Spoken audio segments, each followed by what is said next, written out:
Hi, this is Greg Thomas. Welcome to our channel. For decades, I've coached individuals and organizations on how to embrace the servant leadership approach and mindset. Today, I would like to provide a brief introduction to the servant leadership philosophy. I will have a number of videos on this topic, but the first thing I want to do in this video is explain some of the similar tasks that both autocratic leaders and servant leaders share. They both face the same needs, problems, opportunities, and pressures. The difference is how they approach or face these challenges. One's motives, perspectives, and attitudes are what separates a traditional autocratic leader with a servant leader. So let's begin. One of the myths of servant leadership is that it is somehow soft or not clearly definable. Yes, it may appear this way, but only if you've been conditioned by your culture to think in terms of dogmatic control and knee-jerk decision-making. The truth is that autocratic leaders and servant leaders face most of the same difficulties, but they approach them in vastly different ways. Here are some of the responsibilities they both share. Vision and mission focused. The best leaders have the ability to create an inspiring mental picture of a better preferred future. They offer a visionary plan of where you or the organization will be in 5 years, 10 years, or 25 years. Great leaders paint the future in such rich, vivid images that coworkers can virtually imagine it and aspire to be part of it.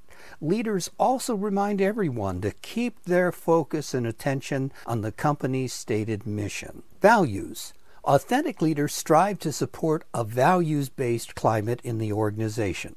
These values impact every aspect of a company: how it does business, how it makes decisions, how it treats its employees and customers. Some key qualities include a commitment to integrity, mutual respect, collaboration, and teamwork. Adaptability.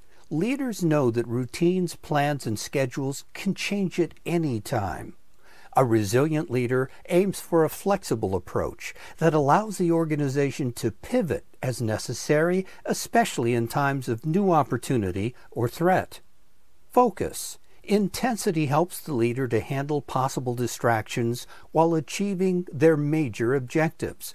By giving their attention to the most important projects and needs, leaders complete their largest goals while managing their limited time and resources. Stability. Effective leaders are tasked with driving needed change, yet they also need a strong sense of stability. Taking a steady, reliable approach can allow you to keep your strategy, team, or company on track. Establishing regular routines and telling your team what to expect allows you and your staff members to maintain energy and focus, even as you strive for constant progress. Confidence. Every leader should demonstrate confidence and competence to instill motivation and respect. Good leaders who exhibit poise and conviction tend to build trust quickly with their team and colleagues. Decisiveness. Strong leaders are not hesitant to make the difficult decisions that are necessary. They know that ambiguity and indecision breed confusion and erode confidence in either their leadership or the mission. Motivational. Inspirational leaders provide a compelling reason or motive for action. Their personal example and persuasive organizational incentives provide a strong reason to accomplish the goals of the organization. Team building.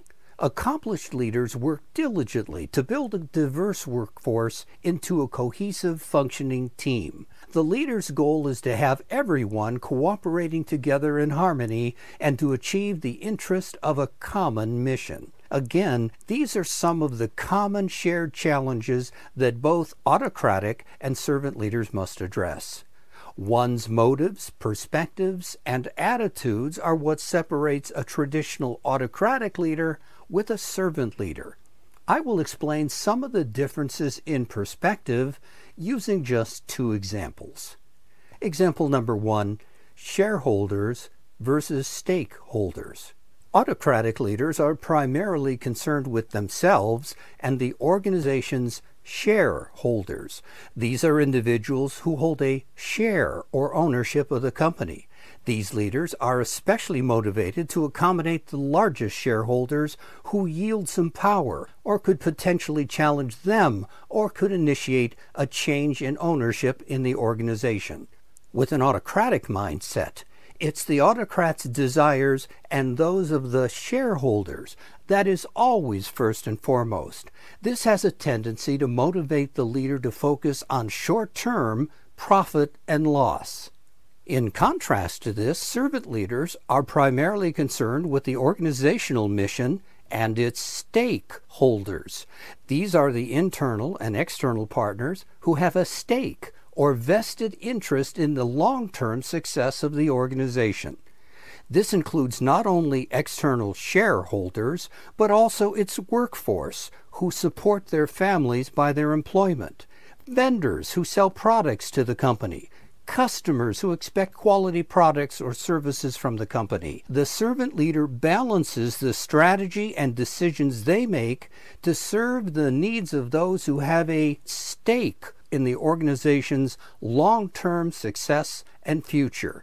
This has a tendency to motivate the leader to focus on long-term achievements and profit.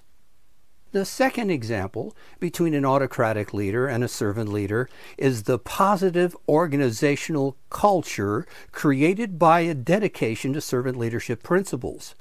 These leaders aspire to create and maintain a culture that not only works effectively, but is also fun-loving, creatively driven, and is work, family, and community-oriented.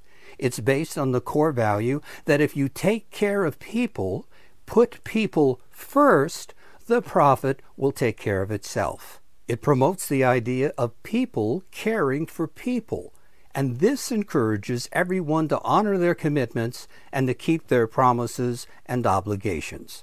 In our next video on the topic of servant leadership, we will define more distinctly what it is and the positive results it produces.